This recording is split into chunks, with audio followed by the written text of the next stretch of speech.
유튜브에서 곽팀장이라는 채널을 운영을 하고 있고요. 또 옆에 가산지에서 간지 불과 한 3분 정도 거리에서 또 마케팅 회사 운영하고 있는 곽태영이라고 합니다. 반갑습니다.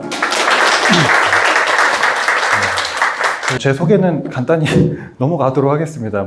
일단 저도 열심히 하고 있고요. 2024년 앞으로 어떻게 준비해야 될까 상당히 이제 고민이 많으실 거라고 생각이 듭니다. 사실 트렌드라고 하면은 저희가 좀 이제 약간 뜬구름 잡는 그런 이제 키워드들도 이제 생각을 할 수 있는데 그런 느낌보다는 저희가 실제 디지털 마케팅 안에서 움직이는 데 있어서 조금이라도 도움을 드릴 수 있는 형태로 제가 키워드 선정을 해봤습니다. 쿠키리스, CRM 개인화, 쇼폼, 고객 경험, 유저 인플루언서, 생애가치, 데이터 모델력, SEO, 컨텐츠 10개의 키워드로 꼽아봤고요. 이 키워드들을 다시 한번 정렬을 해보면 미디어, 매체에 대한 이야기도 있을 것 같고요. 그리고 이제 데이터에 대한 이야기도 좀 덜어 보이고 컨슈머, 고객에 대한 이야기도 조금 보일 것 같습니다. 그래서 크게 세 가지 파트로 나누되 한 키워드씩 제가 하나씩 설명을 좀 드려보면 좋을 것 같습니다. 먼저 이제 쿠키리스입니다. 사실 다 아시겠지만 내년도에 이제 여러 가지 이제 개인정보에 대한 어떤 보호 강화, 그리고 이제 리타게팅 매체에 대한 어떤 좀 위기, 이제 이런 것들이 같이 공존이 되어 있는데요. 간단히 아시겠지만 제가 좀 설명을 좀 쉽게 드리면 쿠키가 뭐냐, 쿠키라는 이제 사용자 고유의 정보를 저장하는 파일을 의미합니다. 그래서 쿠키는 보통 이제 서버에서 발행을 해서 이제 사용자 PC, 이제 기기에 이제 저장이 되게 됩니다. 그러면 저희가 이제 어떤 특정, 제가 무신사에 들어가서 무신사 쿠키가 쌓인다라는 거는 아무런 이제 문제가 없죠. 그런데 내가 어떤 사이트에 들어갔다 나왔더니 지금 쿠팡으로 이제 제가 예시를 들어놨는데 다른 사이트에 들어가도 쿠팡 광고가 이제 계속 나온다라는 겁니다. 이런 부분에서 사실은 쿠팡 광고가 나를 따라다닌다, 이제 이런 식으로 우리가 이야기를 하고, 또 많은 분들이 또 불편을 호소하신 분들도 있고 그러는데 이제 이런 서드파티 쿠키 자체가 이제 조금 이제 제약이 된다라는 것이죠. 구글 크롬에서부터. 자, 그래서 배경은 이렇습니다. 일단은 유럽 중심으로 해서 개인정보 규제가 굉장히 늘고 있고요. 그리고 과징금도 철퇴를 막고 있고, 이렇다 보니까 요즘에는 소셜 네트워크 서비스 자체가 유럽에서부터 지금 유료화가 되어갈 예정이 아니라 실제로 유료화가 되고 있는 현재 상황입니다. 자, 그렇다고 하면 우리가 맞춤형 광고를 한다고 했을 때 이제 유료로 가입해서 나는 광고를 안 볼 거야 라고 하시는 분들이 만약에 늘어난다고 하면, 이게 만약에 국내나 아시아에도 도입이 된다고 하면 맞춤형 광고에 대한 모집단 자체가 더 줄겠죠. 광고를 이제 안 보시는 거니까요. 네. 그런 형태로 이제 흘러가고 있는 부분이 있습니다. 그리고 이제 옵트인 정책으로 인해서 이제 아이폰 같은 경우에는 이제 유저가 동의를 해야지만 뭔가 이제 그런 개인정보를 마케팅적으로 활용을 할 수 있고, 또 이제 우리가 익숙한 매체들이죠. 구글 애즈라든지 여러 리타게팅 중심의 매체들 자체도 많이 위기를 지금 직면한 그런 상황입니다. 물론 이제 이 매체들도 요게 이제 생업이기 때문에 어떻게 해서든지 이제 헤쳐나갈 방법을 찾겠지만, 우선 전반적으로는 고객의 이제 서드파티가 제한되면서 광고 매체 환경에 조금 변화가 될 수가 있다. 자, 그러면 우리가 이제 여기서 이제 어떤 매체를 또 셀렉을 해야 되느냐 또 고민인데, 요즘에 다 현업에 계셔서 아시겠지만 매체 제한하기가 사실 좀 쉽진 않습니다. 예전에 제가 이제 회사 생활을 할 때만 해도 한 5년 전, 10년 전인데요. 그때만 해도 광고 매체가 꼭 전환이 안 나와도 트래픽만 잘 나와도 사실은 충분히 제한할 어떤 명분이라든지 이런 것들이 존재를 했습니다. 근데 지금은 너무 퍼포먼스 광고가 전환 위주로 이제 중심을 재편이 되다 보니까 전환이 안 나오면 나쁜 매체, 이제 이렇게 되면서 사실 마케터나 대행사 입장에서도 매체 제한하기가 상당히 좀 쉽지 않아진 이제 그런 환경에 직면이 돼 있는데요. 제가 이제 말씀드리고 싶은 거는 새로운 매체를 발굴하는 것도 물론 중요하다고 봅니다. 그리고 더군다나 올해 아직은 시작하신 지가 얼마 안 되신 분들 같은 경우에는 그전에 트라이 해보지 않았던 매체들을 내년에 해보는 것도 굉장히 도움이 될 텐데, 그것보다는 저희가 이미 우리 웹사이트에 들어온 고객을 가지고서 비회원이라고 하면 회원이라고 하면 그분들이 다시 한번 돌아올 수 있도록 고객을 조금 더 꽉 쥐는 장치라든지 그런 접근이 좀 더 필요하지 않을까라는 생각을 좀 해봤습니다. 저희가 이제 비회원을 터치할 수 있는 가장 대표적인 솔루션이 이제 채널톡이라든지 이런 이제 CRM 솔루션이 있는데, 뒤에서 이제 소개해드리겠지만 그런 형태로 저희가 이제 앞에서 보여드린 것처럼 이제는 저희가 신규 고객을 일단 놓쳐버리게 되면은 이런 리타게팅이라든지 다시 한번 터치하기가 상당히 어려운 환경에 직면해 있기 때문에 다른 매체적인 걸로 사실은 활로를 찾기보다 기존에 들어온 고객 자체를 잃어버리지 않도록 그러면 우리가 어떤 걸 제공해야 될 것인가, 어떤 혜택이나 어떤 메시지를 풀어줘야 될 것인가에 대해서 좀 더 고민하는 게 현재 좀 필요하지 않나라는 생각을 해봤습니다. 그래서 비회원 같은 경우에는 고객 정보를 일단 성함, 연락처, 이메일 정도로 얻을 수 있으면 가장 좋을 것 같고요. 왜냐하면 다시 한번 우리가 해피콜에서 뭔가 고객 DB로 만들 수 있기 때문입니다. 그리고 가급적이면 회원 가입을 한다라고 하면 가장 좋겠죠. 근데 회원 가입을 아직까지도 간편 회원이 아니라 정말 카페24 기본 템플릿, 이름, 연락처, 주소, 뭐 우편번호까지도 다 써야 되는 그런 폼을 유지하고 있다면 당연히 가입 전환율이 떨어질 수 있기 때문에 그런 허들을 개선해 주는 것들이 방법일 수 있고요. 그 다음에는 우리가 첫 구매로 이어지도록 하기 위해서 첫 구매에만 뭐 구매할 수 있는 전용 상품이라든지 혹은 첫 구매 전용 혜택이라든지 이런 형태로 이미 우리 웹사이트에 정말 다 어렵게 광고들 하고 계시잖아요. 리포트도 쓰시면서 성과 하루하루 굉장히 이제 조마조마 만드실 텐데 이런 부분에서 놓치지 않도록 하는 게 굉장히 중요하다라는 겁니다. 왜냐면 이제는 우리가 웹사이트를 떠나버리면 언제 이 사람을 다시 볼지 모르기 때문이다 라고 정리를 좀 해봤습니다. 그래서 사실 저희가 온사이트 마케팅이라고 해서 이미 우리 웹사이트에 이제 들어온 분들을 가지고서 공략을 하는 이제 그런 마케팅 솔루션이 여기 있는 거 외에도 뭐 카페이사나 고도몰에도 여러 솔루션들이 많이 있습니다. 뭐 지금 이 상품을 누가 보고 있어요 라든지 뭐 몇 개가 팔렸어요 라든지 고객의 유저 리뷰가 실시간으로 팝업으로 툭툭 올라온다든지 이런 식으로 고객이 조금 더 행동으로 이어질 수 있도록 유도하는 솔루션들입니다. 그래서 뭐 이푸드나 뭐나 뭐 채널톡 그룹이 여기 외에도 사실 굉장히 많은 온사이트 마케팅 솔루션이 있습니다. 그런데 과거에는 우리가 온사이트 마케팅 솔루션 그거 뭐 해도 되고 안 해도 되고 굉장히 선택적으로 접근을 했다고 하면은 이제는 앞서 우리가 이제 한번 얻은 고객을 놓치게 되면 상당히 어려워지기 때문에 기존 고객을 어떻게 놓치지 않고 우리 고객으로 끌고 갈 거냐에 대한 고민들을 하면서 이러한 솔루션에 대한 선택도 굉장히 늘어나지 않을까 생각을 하고 있습니다. 자, 그래서 저희가 이제 우리 웹사이트나 채널에 방문한 고객으로부터 뭐 스마트 스토어 포함입니다. 일단은 고객한테 좀 정보라든지 행동을 유도해야 되는 게 상당히 중요하겠습니다. 우리가 서드파티 쿠키라고 하는데 이제 제로파티라는 게 또 있더라고요. 제가 찾아보니까. 뭐 저도 원래부터 알지는 않았습니다. 찾아보니까 있었는데, 고객이 직접 적극적으로, 능동적으로 이 제품이나 서비스에 대해서 평가하는 것을 의미를 하더라고요. 그래서 보통 우리가 유튜브 하다 보면 지금 추천이 마음에 드시나요? 뭐, 가장 좋음부터 가장 안 좋음 이제 이런 설문이 뜨기도 하고 한 번쯤 보셨을 것 같은데 뭐 넷플릭스를 처음 가입하면은 원하는 작품 3개를 골라주세요 라든지 그런 형태로 고객한테 조금 더 적극적인 응답을 얻어내서 우리 본질적인 제품이나 서비스는 개선해 나가는 그런 방향 필요할 것 같고요.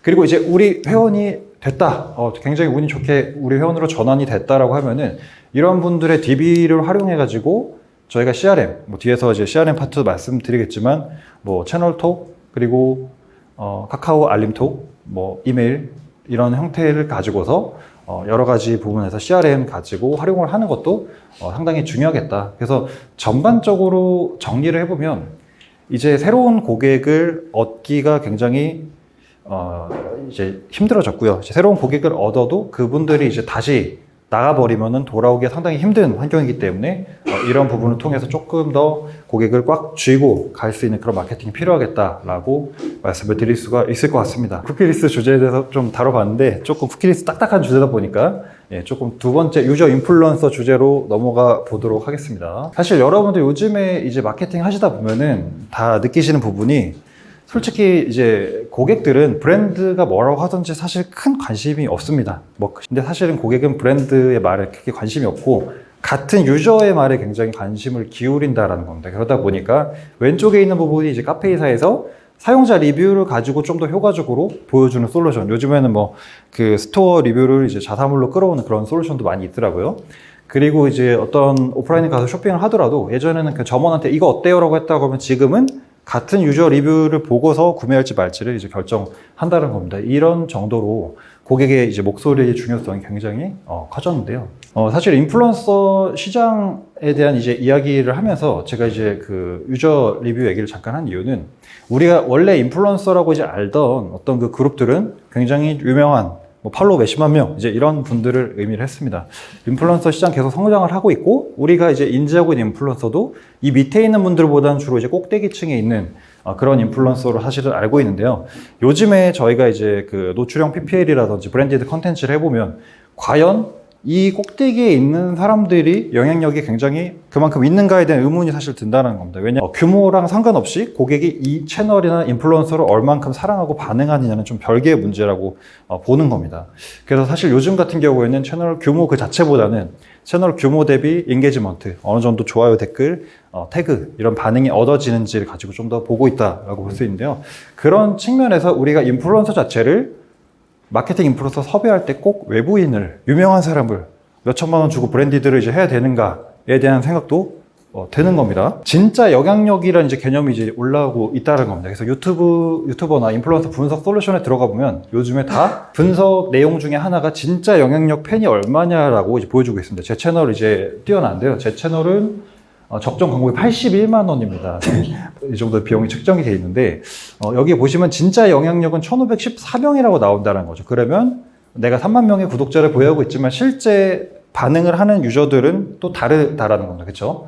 그럼 제가 말씀드린 이제 기조 자체는 우리가 조금 더 이제 구독자 수나 이런 채널 규모로 뭔가 인플루언서를 판단하는 기준에서 조금 이제 벗어나서 실제적으로 이 채널이 뭐 인스타그램 같은 경우에 특히나 이제 외국인 뭐 팔로워를 사가지고 뭐 계정을 키운다든지 이제 이런 경우도 허다하기 때문에 어느 정도 영향력이 있는지를 가지고서 조금 판단을 한다. 예를 들어서 뭐 구독자 50만 명인 채널에 조회수가 10,000회 나오는 브랜디드 영상이 있을 수 있고 구독자가 10만 명 나오는 채널에 뭐 조회수가 뭐 더 많이 나오는 채널이 있다라고 하면 나눠보면 우리가 CTR, CVR 구하듯이 인게이지먼트율이 나오겠죠. 그러면 이제 광고주나 고객사한테 이제 제안을 할 때 우리는 조금 더 실효성 있는 인플루언서 중심으로 제안을 할 수 있지 않을까라는 겁니다. 그리고 이제 이 주제가 유저 인플루언서이기 때문에 제가 이제 말씀드린 거는 기존에 우리가 예전에 한 뭐 5년 전 돌아가 보면은 뭐 브랜드 서포터즈라든지 사실 이런 개념들이 좀 있긴 했었습니다. 그때는 이제 뭐였냐면 순수하게 이 브랜드를 좋아하는 사람들 모여라 이래가지고 제품 나눠주고 같이 좀 뭐 과자 맛있는 것 좀 주고 이제 이런 행사들이 있었습니다. 근데 그때랑 지금이랑 좀 다른 점은 이제는 일반인 고객 자체도 SNS를 워낙 활발히 하고 그 중에서도 일반인 인플루언서에 가까운 분들이 굉장히 많다라는 건데요. 그래서 제가 생각하는 거는 인플루언서에 대한 기조가 계속해서 이렇게 흘러간다라고 하면 인플루언서와 한낱 유행이 아니라 계속 이렇게 성장을 한다고 하면은 우리가 그 고객 자체를 찐팬을 우리 내부에서 육성을 하는 것도 하나의 방법이라고 볼 수가 있는 겁니다. 그래서 왼쪽에 보시는 게 올해 이제 아모레퍼시픽에서 이제 에디터, 비에디터를 모집합니다라고 해가지고 실제 일반인 중에서 이제 선발을 해서 물론 조건이 있겠죠. 자기 일단 SNS 운영하고 있어야 되고 활발하게 코스메틱 컨텐츠 올려야 되고 그렇죠. 우리 브랜드에 대한 관심도 많아야 되고 이런 조건으로 이제 1시간 동안 방송을 하고 이제 마치 그 취업 설명회 하는 것처럼 유튜브에서 방송을 진행을 했더라고요. 그리고 이제 저희 이제 고객사이기도 한 불스원 같은 경우에는 불스워너라는 이제 서포터즈를 몇 년간 계속 운영을 하면서 올해 같은 경우에는 이제 재밌는 콘텐츠가 세차장에 사람들 다 모여서 각자만의 이제 세차 스킬이나 노하우를 공유를 하고 그런 것들을 돌아가서 자기 유튜브나 뭐 SNS에 이제 올리는 그런 이제 협력적인 활동을 하기도 했었습니다. 자, 그렇다 보니까 우리가 아예 모르는 사람을 가지고 사실은 섭외를 해서 브랜디드 컨텐츠를 만든다라는 건 기본적으로 요즘에 그래도 몇백만 원 이상, 몇천만 원 정도의 비용이 들어가는 것들인 거고요. 우리 브랜드의 팬을 기반으로 해서 이런 컨텐츠를 만든다라는 게 훨씬 더 합리적인 의사결정이 될 수가 있다는 겁니다. 실제로 제가 지난주에 이제 미팅을 다녀온 업체 중에 이제 그 여성 핸드백 브랜드가 있었는데 여러분들이 다 아실 만한 이제 그런 브랜드인데 브랜디드를 연예인이나 예능에 많이 했었습니다. 그래서 유튜브 조회수를 보니까 뭐 한 2,000회 이 정도가 나오고 있었는데 그 유튜브 영상 바로 밑에 구독자 70명이 지금 이제 유튜버가 있었는데 그분이 이제 올린 뭐 그 신상 개봉기 이런 영상이 훨씬 더 조회수가 많이 나오는 그런 모습들을 보였다는 거죠. 그래서 우리가 이제 인플루언서를 다룰 때 꼭 채널의 규모라든지 어떤 유명도를 가지고서 사실 평가하는 것을 좀 넘어서서 우리가 실제 찐팬을 그 인플루언서로 발굴해서 계속해서 육성해 나가는 방향도 조금 내년도에는 필요하지 않을까. 또 쇼폼이라든지 이런 영상들도 굉장히 뜨고 있기 때문에 이런 접근이 굉장히 타당해 보인다라는 것도 같이 한 말씀을 드려봤습니다. 그래서 이러한 효과는 이제 두 가지가 있을 것 같은데요. 충성 고객을 이제 우리 브랜드에 조금 더 락인 시킨다라는 부분도 있을 것 같고요.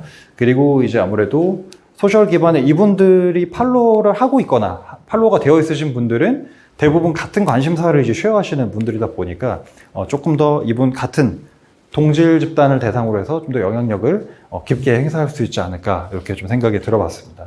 그래서 제가 두 번째 주제는 유저 인플루언서라는 주제로 준비를 해봤습니다. 자, 그리고 이제 미디어 파트에서 이제 세 번째 가장 이제 중요한 부분이 숏폼입니다. 네, 숏폼 많이 이제 지금 보고 계실 텐데요. 단단 익선이라는 얘기가 나오더라고요. 원래 다다 익선인데 짧으면 짧을수록 좋다. 그래서 얼마 전에 저도 이제 방송하면서 그 뉴스를 보니까 숏폼을 함으로 인해서 유튜브라든지 인스타그램 그 체류 시간이나 앱 사용 시간이 훨씬 늘어났다. 예전에 이제 롱폼 영상을 할 때보다 사실 숏폼을 함으로 인해서 굉장히 더 많은 체류 시간을 좀 확보하게 됐다라고 이제 기사가 나왔었습니다.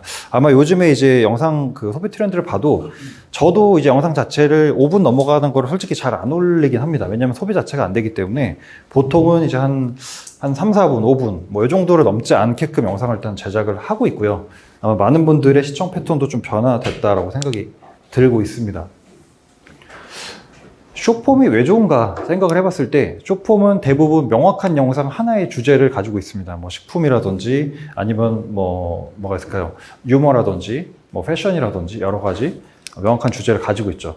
그리고 딱 그 영상이 명확하다 보니까 볼 사람 보고 안 볼 사람 넘기고 딱 명확하다는 겁니다. 그렇기 때문에 알고리즘이 그것을 채택해서 계속 뱅글뱅글 돌려주기가 굉장히 유리하다라는 점에 있습니다. 그래서 이제 숏폼이 계속해서 사랑을 받고 있는 이유이기도 하고요. 특히 이제 네이버 같은 경우에는 이제 네이버 클립이 재편이 되면서 숏폼 영상을 가지고서 2차적인 파급 효과를 줄 수 있는 여기에서 이제 커머스 스마트 스토어로 직접 이동을 한다거나 혹은 블로그로 이동해서 브랜드 컨텐츠를 보여준다든지 혹은 예약을 받는다든지 이런 형태로 2차 파급 효과까지 이제 주는 형태로 이제 비즈니스를 내년에 이끌어 간다고 하더라고요.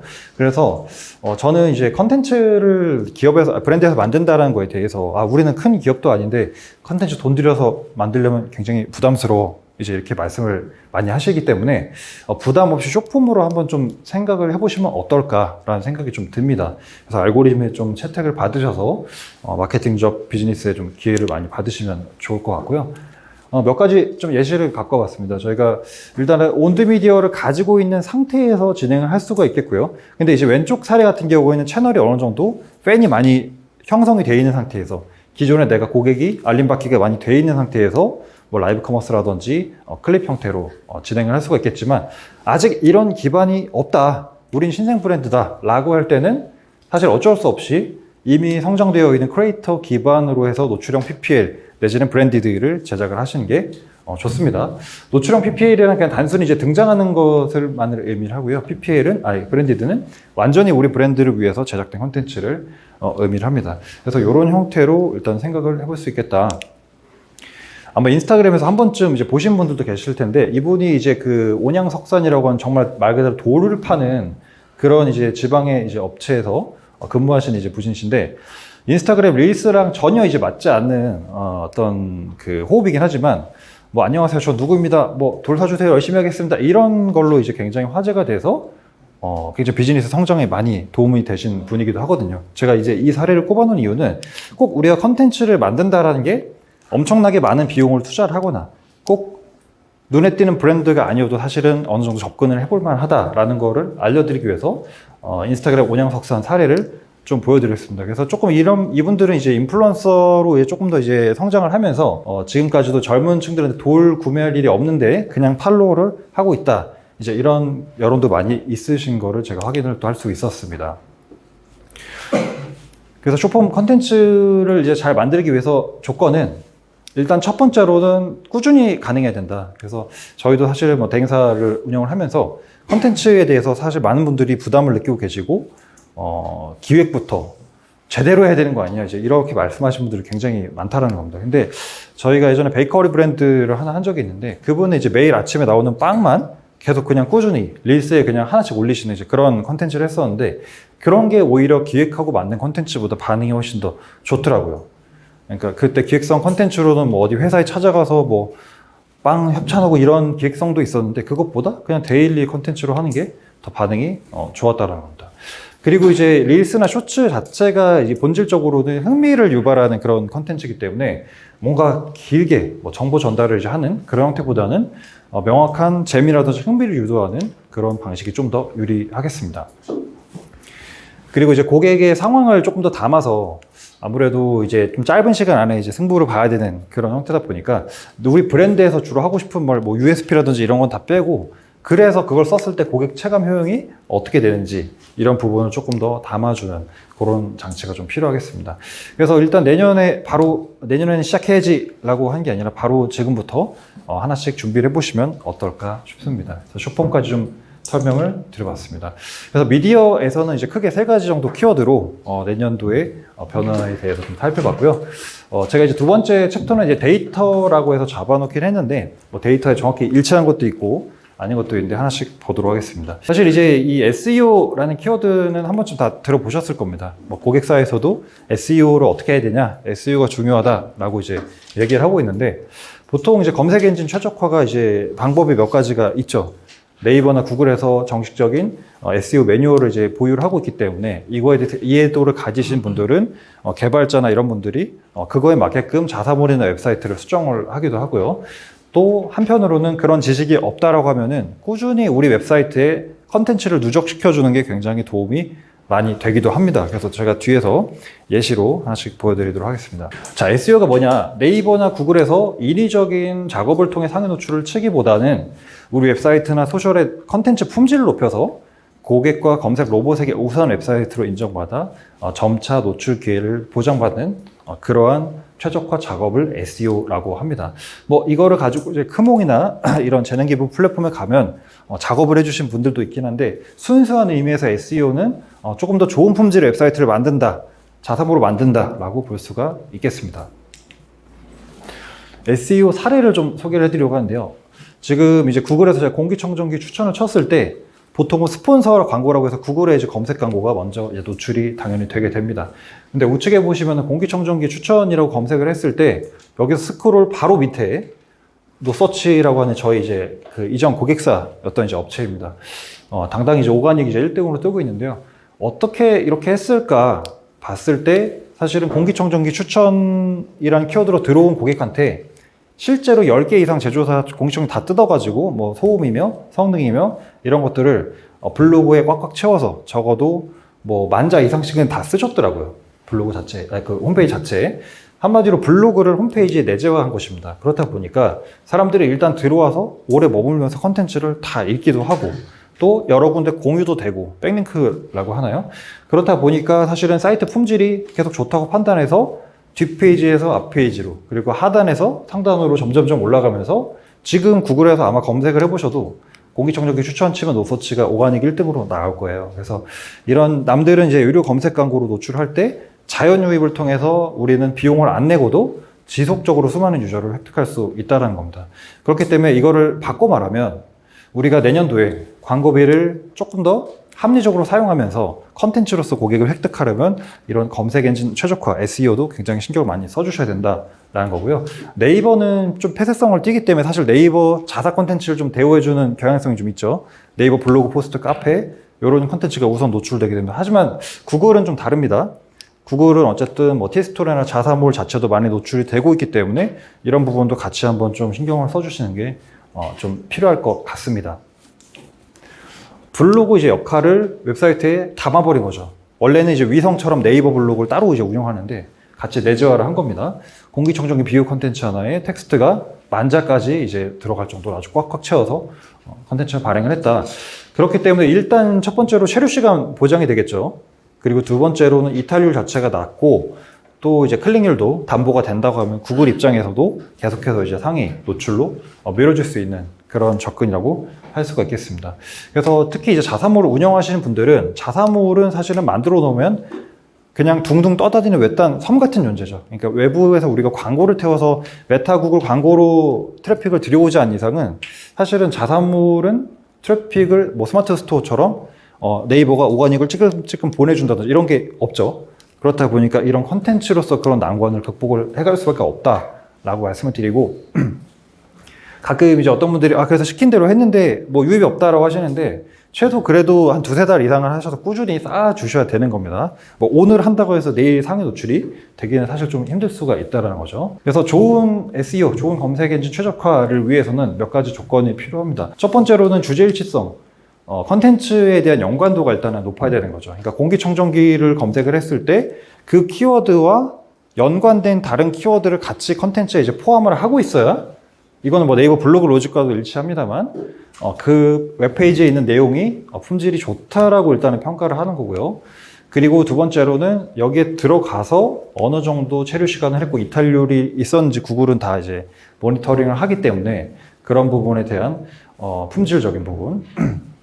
그리고 이제 우리가 레퍼럴이라고도 백링크라고도 하는데 이 컨텐츠가 만약에 잘 만들어졌다는 전제하에 이것들이 사람들의 어떤 카카오톡이라든지 SNS 기반으로 야 이거 봐봐 이거 괜찮은 것 같아 여기서 비교 다 돼 있네 이렇게 해서 돌아다녔을 때 그 채널을 타고 들어오는 링크 횟수가 이제 많아야 또 SEO에 유리한 부분이 있기 때문에 이러한 요인들을 잘 지켜서 좋은 컨텐츠를 만들어 주시는 게 필요하겠습니다. 그래서 깊이 있는 머물게 하는 널리 알려지는 컨텐츠가 필요하다 이렇게 좀 정리를 할 수가 있겠습니다. 그래서 SEO라는 주제에 대해서 다뤄봤습니다. 한 장 더 있네요.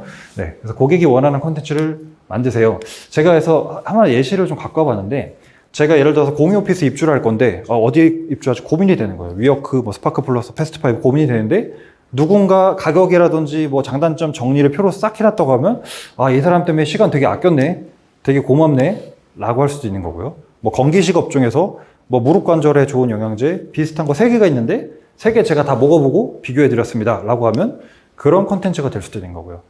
여러분들이 운영하고 계시는 네이버 파워 컨텐츠라든지 이제 네이티브, 데이블, 타블라와 같은 광고에 많이 들어가 있는 접근이긴 합니다. 제가 다 정리해 드릴게요. 왜냐면 실제적으로 고객의 시간을 아껴주는 컨텐츠를 제공을 하는 대신에 조금 더 그 사이트에서 이야기하는 컨텐츠 혹은 광고, 상품에 좀 더 이제 신뢰도를 얻게 하는 거죠. 그렇기 때문에 실제 컨텐츠를 만드실 때 단순히 우리가 수량을 채우기 위한 그런 컨텐츠보다는 진짜 이도 서치 업체와 같이 고객이 가지고 있는 궁금증이나 FAQ나 문제를 해결해주는 컨텐츠를 발행을 하면 더 좋지 않을까라는 생각이 좀 들었습니다. 그래서 SEO에 대한 소개를 좀 해드렸고요. 6번째 키워드까지 아마 말씀을 드린 것 같고요. 개인화 키워드 이어서 진행을 해보도록 하겠습니다. 11월에 이제 다 공지 받으셨죠? 네, 네이버에서 이제 사실은 네이버 쇼핑 포유는 한 2년 전부터 이제 존재를 하긴 했지만 실제적으로 이제 쇼핑 그 블럭에 맞춤형으로 이제 올라온 게 11월 정도라고 제가 알고 있습니다. 그래서 이제는 우리가 어떤 제품을 클릭해서 들어갔다 나오면 모두가 같은 제품을 보기보다 일단 사람들이 본 제품 자체가 쇼핑 검색 광고보다 위에 블로그로 이제 나오고 있는 상황을 볼 수가 있습니다. 그렇다 보니까 네이버 입장에서는 내년도에 이제 AI라든지 그런 맞춤형 검색을 통해서 이제는 모두가 같은 제품 보는 게 아니라 사람마다 좀 다른 제품을 보여주겠다라는 기조를 가지고 있는 것이고요. 이거는 구글이나 다른 매체도 현재 비슷한 상황으로 흘러가고 있습니다. 이런 형태인 거죠. 저희가 예전에는 이제 공기청정 검색했을 때 이제 클릭 이력이 없다라고 하면은 우리 순서대로 뭐 운영 기간이라든지 뭐 CPC 단가라든지 이런 형태로 이제 뿌려졌다고 하면은 제가 어떤 특정 제조사를 들어갔다 나오자마자 이제 그런 쇼핑 포유가 먼저 나오고 이제 네이버 쇼핑이 나오는 이런 형태로 조금 더 개인화가 적용이 되고 있는 현재 상황이라는 겁니다. 그래서 사실은 이런 개인화 자체가 올해 한 해 동안 화두였던 이제 AI랑 좀 맞물려가지고 고객이 조금 더 원하는 제품 중심으로 보여주겠다라고 이제 흘러가고 있는 거죠. 아까 말씀드린 네이버뿐만 아니라 뭐 구글이나 뭐 마이크로소프트 모두 다 이런 AI와 엮어서 개인화 요소를 적용을 하고 있다는 겁니다. 그러면 이제 어떤 고객사분들께서는 아니 그러면 이제 우리가 노출 기회가 더 줄어드는 거 아니냐라고 하는데 사실은 그건 아닙니다. 노출은 다 나름대로 되고 있어요. 근데 우리가 이제 이런 개인화 요소에서 우리가 파는 제품을 어떤 개인화 요소를 부여할 거냐에 대한 좀 고민이 필요할 것 같습니다. 자, 예를 들어서 예를 들어서 생성형 AI가 이제 이 제품을 어떤 제품이냐라고 이제 리뷰라든지 여러 데이터를 읽어서 인식을 하겠죠. 공기청정기 이제 얘기를 했으니까 우리가 지금 팔고 있는 제품이 성능이 좋은 건지 아니면은 뭐 우리만 가지고 있는 특별한 뭐 기능이 있는지 혹은 뭐 가성비가 합리적인 건지 이런 부분에 대해서 포지셔닝을 어떻게 하냐에 따라서 사실은 고객이 검색했을 때 어떤 검색어로 먼저 노출되냐가 조금 결정될 수 있을 것 같습니다. 그래서 이런 부분 고려했을 때는 조금 이제 우리가 개인화 요소에 발맞춰서 할 수 있는 거는 우리가 고객이 키워드를 어떤 것으로 끌고 갈 것이냐에 대한 부분에 고민이 조금 필요하지 않을까라는 생각이 좀 들었습니다. 그리고 네이버 스마트 스토어에서도 아시겠지만 이제 솔루션 기반으로 봤을 때 조금 더 고객 개인화 마케팅을 할 수 있는 솔루션들이 많이 나오고 있습니다. 이제 유료 구독 형태로 되어 있긴 한데요. 별도 지금 가급 있다 이렇게 나오고 있는데 브랜드 뭐 라운지라든지 아니면 CRM 솔루션 등등이 이제 활용이 되고 있습니다. 이제 앞에서 저희가 첫 번째 쿠키리스에서 살펴봤듯이 이제 점차 신규 고객보다는 기존 고객을 관리하는 게 더 중요해지는 현재 상황이기 때문에 이러한 고객 맞춤형 마케팅을 이러한 솔루션을 통해서까지도 커버를 해주는 게 앞으로 좀 많이 필요하지 않을까라는 생각이 좀 들고 있습니다. 네, 그래서 개인화라는 키워드 한번 같이 다뤄봤고요. 생애 가치, LTV 키워드를 같이 한번 보도록 하겠습니다. 혹시 그 광고 관리하시면서 LTV 관리하고 계신 분 계실까요? LTV 관리하고 계신 분 따로 없으실까요?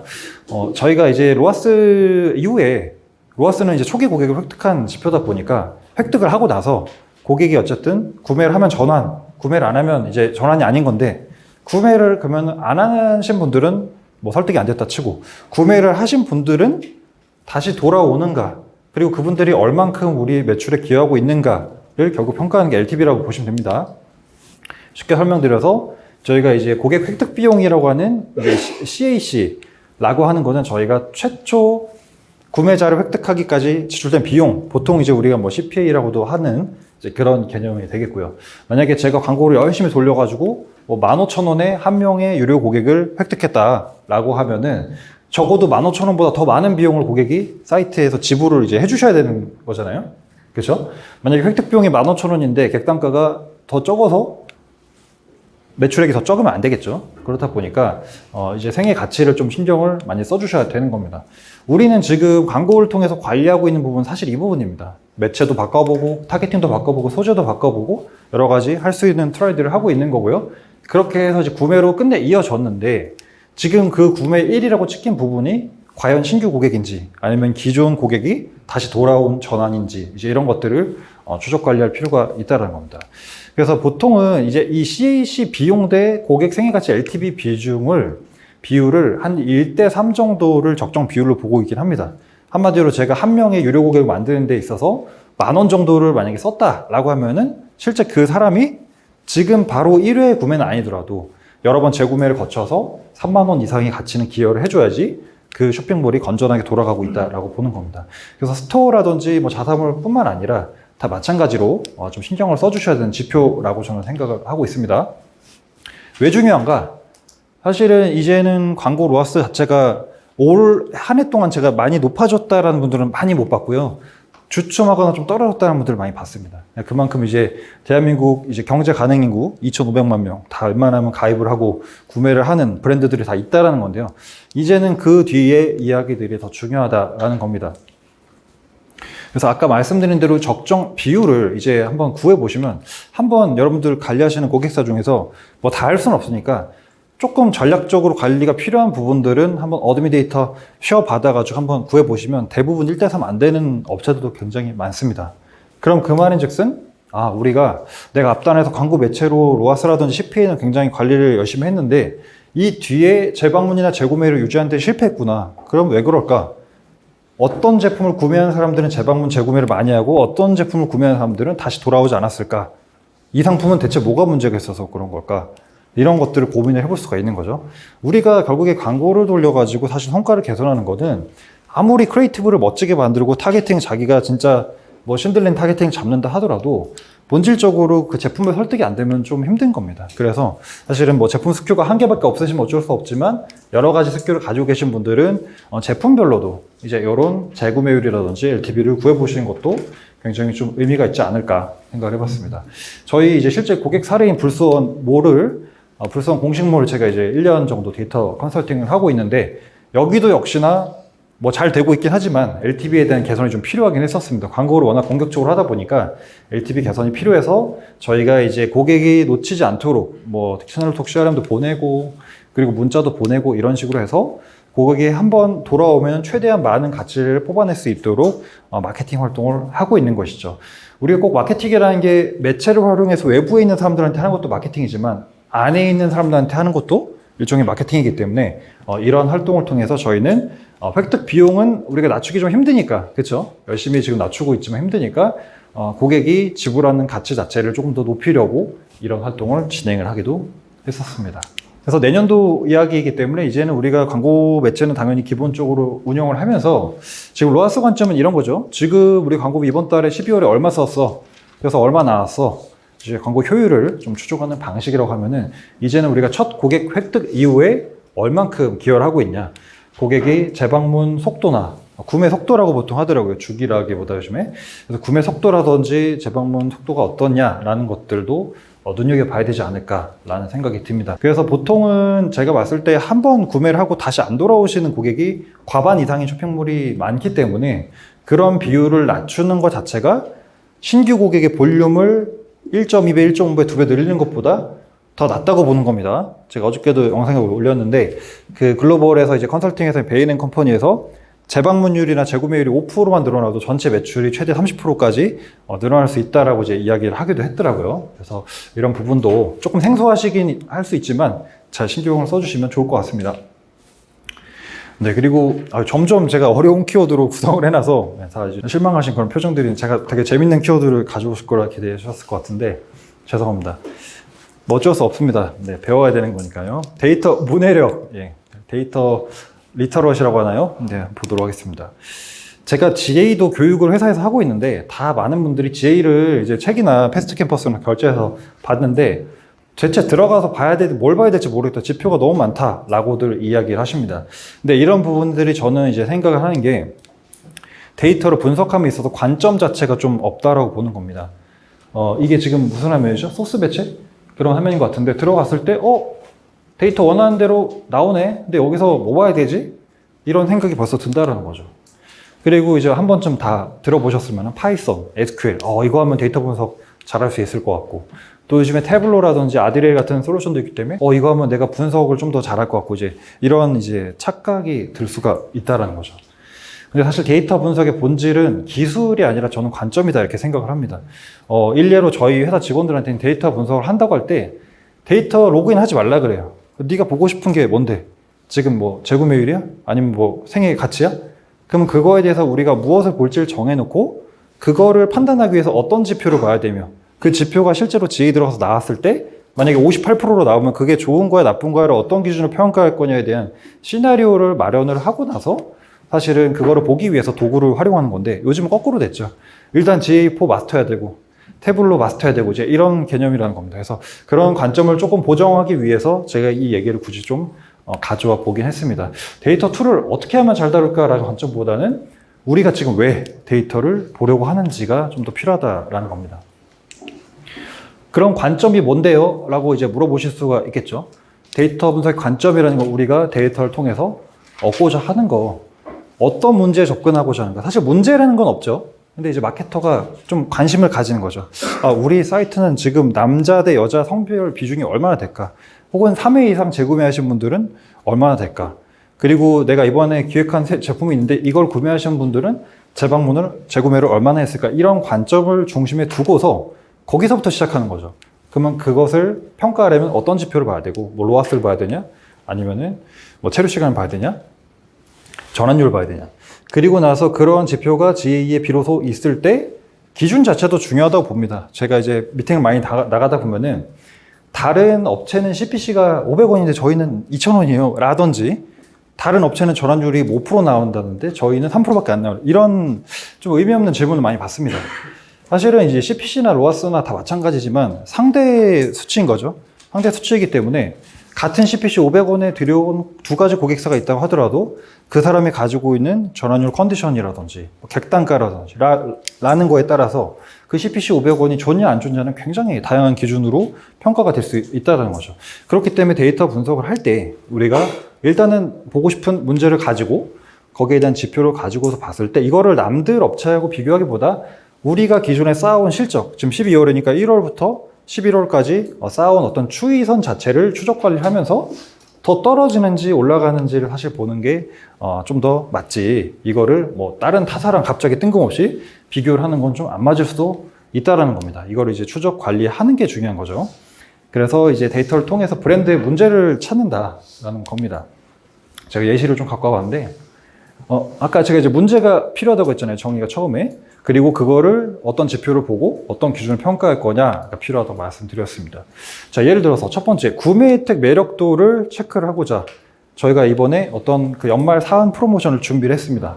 그러면 구매 혜택 매력도가 진짜 연말 끝나고 나서 이런 사은 행사가 의미가 있었는지 보려면 대표적으로 구매 전환율이 하기 전보다 개선됐는지를 볼 수가 있겠죠. 프로모션 실행 전보다 높아졌는지 이런 형태로 이제 관점을 적용을 좀 해볼 수가 있을 거고요. 상세 페이지를 새로 만들었다? 그러면 만들기 전하고 비교해서 이탈률하고 체류 시간이 훨씬 그 이전 컨디션보다 개선이 되었는지라든지 아니면 소재를 새로 짰다라고 하면은 새로 만든 소재의 클릭률이나 CPC가 기존 캠페인 대비 절감되는지 이제 등등을 통해서 우리가 특정한 이제 데이터 분석을 하고자 하는 관점을 가지고 그걸 어떤 지표를 봐야 되고 어떻게 평가할 것인지에 대한 거를 기준을 가지고 있는 게 G4를 잘하는 것보다 더 중요하다라는 말씀을 좀 드려보고 싶었습니다. 데이터 리터러시, 그러니까 데이터 문해력이라는 게 이제 데이터는 사실 의미 없는 숫자의 나열에 불과합니다. 그래서 그거를 결국에 해석하고 거기에서 나아갈 답을 찾는 건 이제 마케터 개인의 몫이기 때문에 그런 관점을 좀 더 키우시라라는 관점에서 좀 준비를 해봤습니다. 자, 어떻게 보면 오늘 키워드 중에서 제일 중요하다라고도 할 수 있는 CRM입니다. 뭐 앞서서 이제 쿠키리스부터 쭉 달려왔는데 결국에는 있는 고객 잘 잡아야 된다가 이제 결국 오늘 핵심입니다. 그렇기 때문에 CRM 플랜도 굉장히 중요하다라고 할 수 있겠습니다. 퍼포먼스나 컨텐츠 마케팅은 아무래도 새로운, 아직은 우리 브랜드를 잘 모르는, 접촉이 없는 분들을 설득하기 위해서 하는 마케팅 성격이 좀 강합니다. 물론 리타게팅 하면은 기존 고객도 가능하죠. 근데 대부분은 신규 고객 지향을 하고 있고요. CRM 마케팅은 온전하게 기존 고객과의 관계관리를 위해서 만들어진 마케팅이라고 할 수가 있겠습니다. 뭐 CRM 필요한 이유 앞에서 다 설명드렸습니다. 개인정보라든지 이런 부분의 피로도로 인해서 사실은 개인 맞춤형 광고가 굉장히 위기를 맞고 있다. 그래서 기존 고객을 우리가 일반적으로 마케팅할 때 판매되면 끝이라고 생각하는데 그때부터 이제 시작이라는 겁니다. 제가 예를 들어서 예전에 그 침대를 하나 구매를 한 적이 있는데 그 브랜드가 되게 좋은 게 2달 안에 이제 제품을 교환 반품을 원하면 타입을 바꿔주거나 환불을 해준다는 거예요. 그래서 저는 이제 한번 바꿨어요. 너무 물렁해가지고. 그래서 와, 이 브랜드 되게 좋다라고 생각을 했는데 한 1년 좀 넘겠으니까 너무 매트리스가 금방 꺼져요. 좀 물러진다고 하나?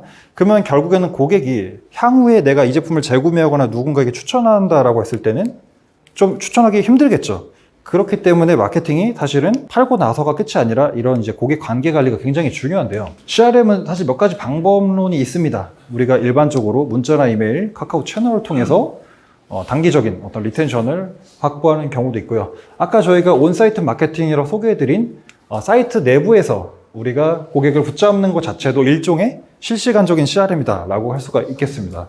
그래서 보통은 고객의 행동을 이렇게 디테일하게 관리하는 데 신경을 많이 쓰시진 않는데 저희가 이번에 그 불서원몰이라는 곳을 이제 컨설팅을 하면서 보니까 채널톡을 달기 전하고 채널톡을 달았을 때 채널톡 상담을 받으신 분들의 어떤 구매 전환율을 추정을 해보니까 굉장히 많은 분들이 구매 전환으로 이어지는 거를 볼 수가 있었더라고요. 그렇다 보니까 CRM 자체에 대한 만약에 체계나 시스템이 아직 없으신 고객사 같은 경우에는 한번 좀 마련을 하는 게 새해에는 좀 필요하지 않을까 생각이 들고 있습니다. CRM 마케팅 하면 좀 어렵게 생각하실 것 같아서 제가 몇 가지 좀 사례를 갖고 와봤는데요.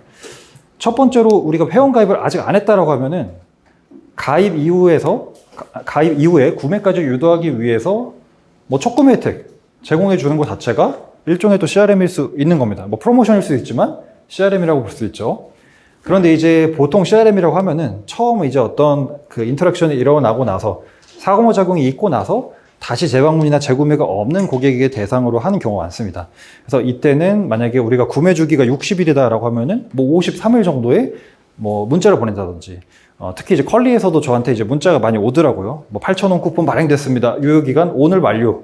그러니까 오늘 3만 원 이상 쓰면 쓸 수 있게 해줄게. 이제 이런 느낌인 거고, 재구매도 마찬가지로 그 주기에 맞춰서 카카오톡이나 이런 거 보낼 수가 있겠고요. 그리고 지금 이제 휴면 회원 정책이 9월 달에 바뀌면서 사실 휴면 회원이 없어졌죠. 그래도 요즘 매일 날라오는 게 휴면 회원이 다시 정상 회원 복귀되었습니다 라고 이제 하고 있는데, 어쨌든 휴면 회원이 있든 없든 간에 12개월 이상 미접속자는 우리 브랜드에 관심이 없는 겁니다. 그런 유저들을 우리가 웰컴으로, 다시 한번 리턴을 시키기 위해서 어떤 조건을 줄 건지, 이런 시나리오들을 가지고서 이거를 채널톡에 미리 뭐 시스템에 세팅을 할 수도 있고, 아니면 마케터가 엑셀로 뭔가 주기적으로 발송할 수도 있고, 이런 개념으로 접근을 해볼 수 있을 것 같습니다. 마침 나오네요. 이제 컬리 같은 경우에 이런 식의 이제 플레이를 많이 하고 있고요. 판다랭크라는 이제 서비스도 제가 많이 사용하는 서비스인데, 이메일로 아주 유용한 그런 셀러를 위한 정보가 와요. 아이맵도 마찬가지고, 아이맵도 이제 월간 집들이라고 해서 웹사이트 잘 만든 사례들을 소개해주면서 그 이야기들을 같이 해줍니다. 그러니까 이런 것들이 유용한 정보를 제공해주는 것이기 때문에 반드시 앞에서처럼 이런 가격적인 혜택을 주지 않아도 컨텐츠만으로도 충분히 좋은 CRM을 할 수 있는 그런 사례가 되겠습니다. 네, 그래서 CRM 마케팅이 아무래도 내년에 가장 좀 중요하지 않을까라는 생각이 많이 좀 들고 있고요. 고객 경험 쪽을 일단 좀 다뤄보도록 하겠습니다. 이제 트렌드 자체가 오프라인에서 물건을 사러 가는 시대가 아니죠. 뭐 다 아시겠지만, 뭐 더현대 서울, 뭐 다 팝업, 고객한테 이제 성수동, 특히 경험을 시키는 방향으로 많이 전개가 되고 있습니다. 왼쪽은 이제 중국에 있는 나이키 매장인데 나이키 제품 자체를 팔질 않는다고 하고요. 오른쪽은 이제 하고라는 이제 매장인데 여기서는 이제 시착만 가능하고 실제 구매는 현장에서 하기보다 앱으로만 가능하다고 합니다. 이제 이런 형태로 브랜드에서 고객의 경험을 좀 더 증대시키는 방향으로 마케팅이 많이 가고 있습니다. 과거에는 우리가 팝업 스토어라고 하면은 5년 전, 10년 전에는 여기 일시적으로 그냥 행사 매대 이런 느낌이었다고 하면, 지금은 온전하게 이제 브랜드에 대해서 즐길 수 있는 그런 공간으로 변모가 현재 되고 있는데요. 왜 고객 경험일까? 제가 생각을 해보니까 사실 쿠팡, 무신사 이런 이제 온라인 브랜드에서 쇼핑을 해도 물건을 사러 가는 거지 브랜드를 사실 사러 간다라고 보기가 좀 힘들다는 겁니다. 그래서 역설적으로 좀 쿠팡 같은 경우에는 고객사 쪽에서 전환율이나 로아스가 굉장히 좋다라고 뭐 높은 평가를 받습니다. 브랜드 인지도가 없어도 로아스가 굉장히 나온다고 하는데, 그 이유 자체가 그 브랜드가 잘해서가 아니라 사람들이 쿠팡이나 오픈마켓 플랫폼은 물건을 사러 가기 때문에 사실은 브랜드 인지도가 적어도 거부감이 없는 거죠. 근데 신생 브랜드라든지 새로 론칭한 브랜드 같은 경우에는 사실은 기존에 어쨌든 사람들이 사는 브랜드가 이미 형성이 되어 있기 때문에 왜 그 브랜드를 선택해야 되는지 는 명분이 사실 온라인상에 좀 떨어진다는 겁니다. 그렇기 때문에 너도 나도 오프라인으로 나가서 이런 경험을 구성을 해주는 게 아닌가. 또 사람들이 소셜에 공유를 많이 해주기 때문에 더 그렇게 전개가 되는 것도 있는 것 같습니다. 그러면 이제 얘기를 드리면 이거는 팝업스토어 더 많아야 할 수 있는 거 아니냐. 실제로 저희도 알아봤을 때 성수동 팝업스토어 하루 1,000만 원, 그리고 인테리어 매장 하면 더 많이 들겠죠. 그렇다 보니 이런 오해가 생기실 수가 있는데요. 온라인을 통해서도 얼마든지 고객 경험 환사가 가능하다는 겁니다. 예를 들어서 첫 번째, 제가 화장품 브랜드인데 무료 체험 킷을 그냥 증정을 해요. 택배비만 내면. 뭐 반려동물 사료도 마찬가지고. 그러면 일단은 한 2, 3일 뒤에 바로 첫 경험 할 수 있겠죠.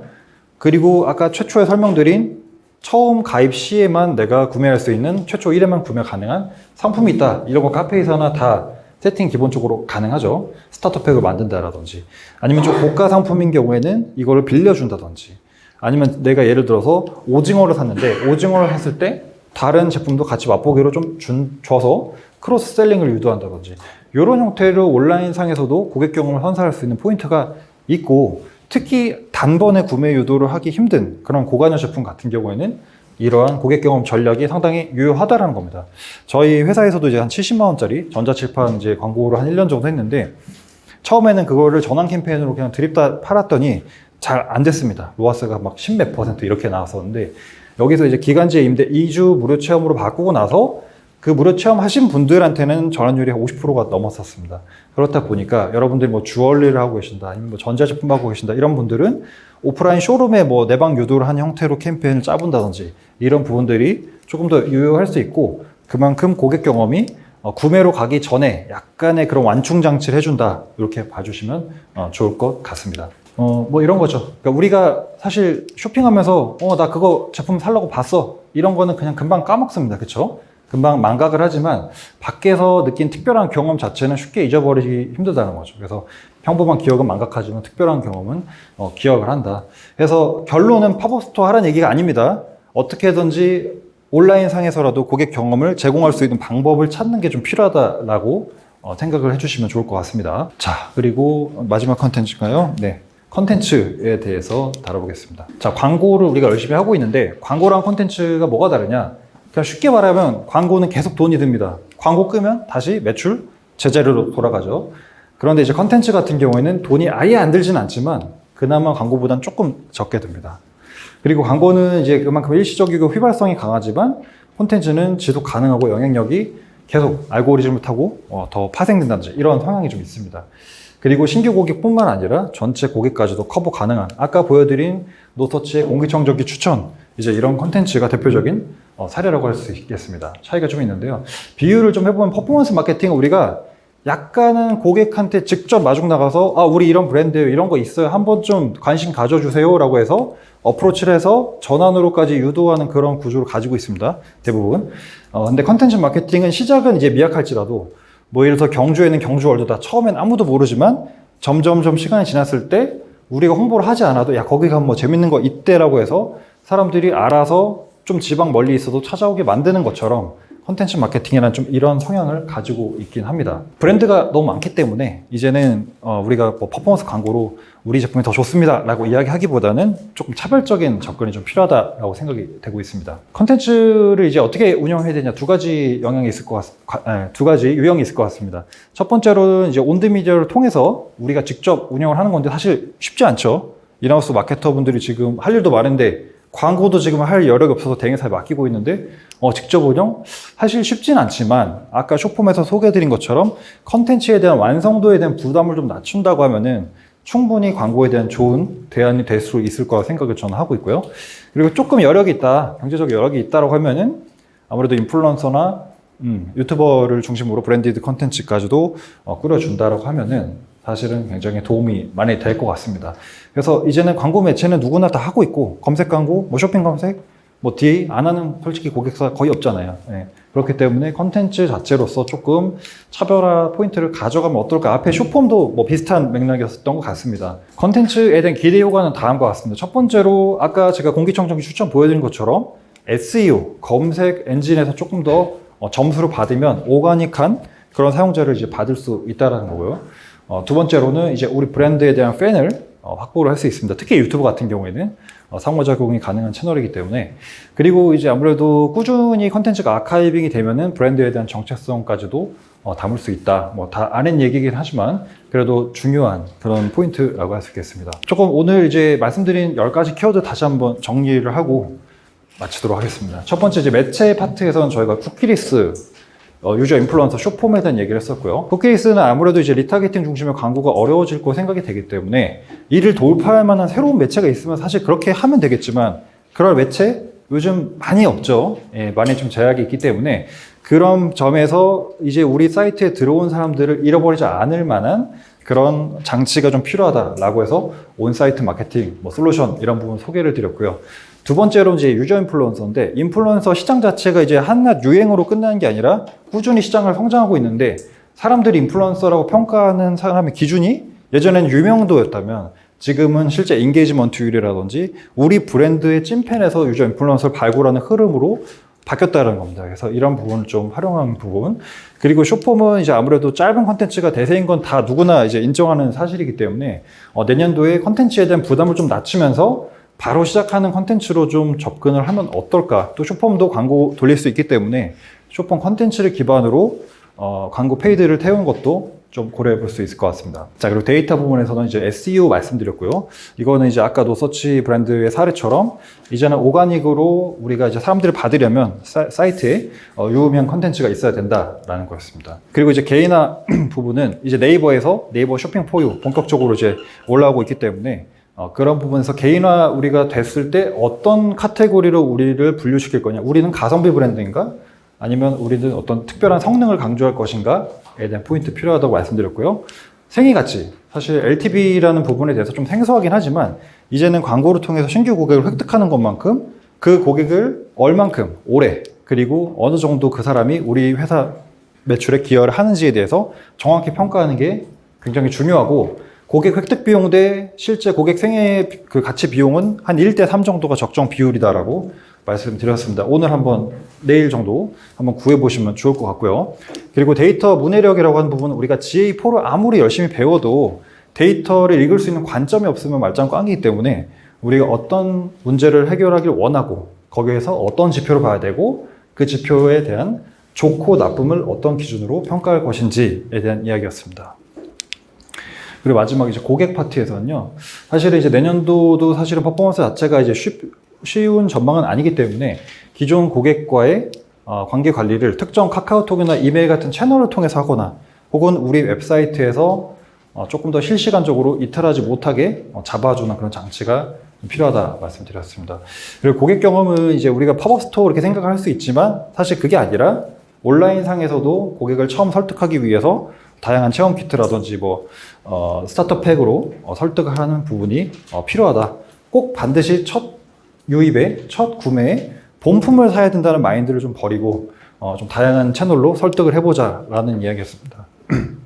그리고 콘텐츠 같은 경우에는 저희가 이제 광고는 이제 모든 고객사, 경쟁사들이 다 하고 있기 때문에 결국에는 우리가 고객을 설득하는 또 하나의 전략. 저는 이제 개인적으로 디지털 마케팅 어떻게 해야 되냐 누가 물어보면 그냥 두 가지로 얘기합니다. 광고를 통한 방법, 컨텐츠를 통한 방법이 있습니다 라고 얘기를 합니다. 시간은 좀 걸리긴 하지만 투자를 했을 때 그만큼 또 좋은 성과를 가져다 줄 수 있는 마케팅 활동이기 때문에 이런 부분을 고객사에서 만약 직접 하기가 어렵다면 대행사에서 진행이 가능하다면 그게 가장 좋겠죠. 그런 형태로라도 한번 제안을 해보는 게 필요하겠다, 이렇게 정리할 수 있겠습니다. 자, 이렇게 해서 지금 1시간 정도 바쁘게 좀 강의를 좀 해봤는데요. 아무튼 들어주셔서 감사하고 올해 한 해 잘 마무리 하시길 바라고, 한 2주 정도 남은 것 같네요. 그리고 다가올 2024년도 열심히 하셔서 또 각자 원하시는 목표 좋은 성과 있으시길 바라겠습니다. 이상으로 마치겠습니다. 감사합니다.